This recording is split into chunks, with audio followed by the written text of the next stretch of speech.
Jadi kalau pajak itu gimana? Pajak yang dikatakan zakat? nah ini ya kadang-kadang ini juga termasuk perancuan. Perancuan ya. Perancuan. Jadi kalau di dalam Islam itu pungutan itu ada berapa? Pajak sendiri dalam Islam itu juga sebetulnya ada. Cuman apakah gambar pajak, gambaran pajak itu seperti sekarang ini kan jadi masalah.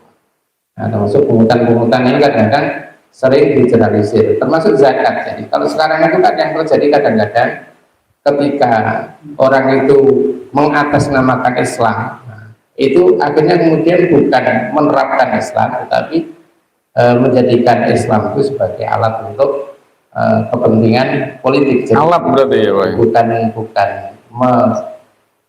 memperjuangkan politik Islam, tapi menggunakan Islam sebagai alat politik. Taruhlah sekarang misalnya orang sibuk zakat, bahasa zakat. Zakat ini yang juga rawan juga. Karena konsep Islam sekarang yang diambil itu banyak sekali, itu yang ada duitnya, gitu. Yang nggak ada duitnya nggak lurus. Gitu. Laras betul, Pak.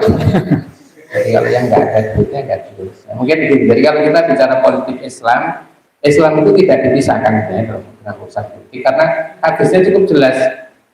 Misalnya kita kutip saja satu hadis Rasul di Riwayat Al-Bukhari ini dikatakan, karena Bani Israil kasusuhum al-anbiya, kullama halaka nabiyyun khalaqal nabiy, fa innahu la nabiyya ba'di, satakunu fa taksuru. Di sini digambarkan dulu orang itu diurus oleh para nabi, Bani Israil itu diurus oleh para nabi. Lalu ketika nabi itu nggak ada, diganti nabi berikutnya. Kata nabi tidak ada nabi sudah, yang ada adalah para khalifah. Nah ini kan tergambar sebetulnya.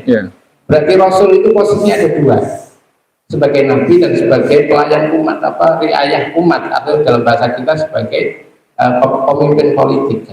Nah, kepala negara gitu ya. Nah, habis wafat beliau ditegaskan bahwa nabi tidak dilanjutkan, tidak diwarisi, tidak ada pengganti nabi sudah Nabi Muhammad. Tetapi dalam urusan bagaimana mengurus umat ini dengan syariat itu digantikan oleh para khalifah. Nah, inilah sebetulnya hakikat politik itu, sehingga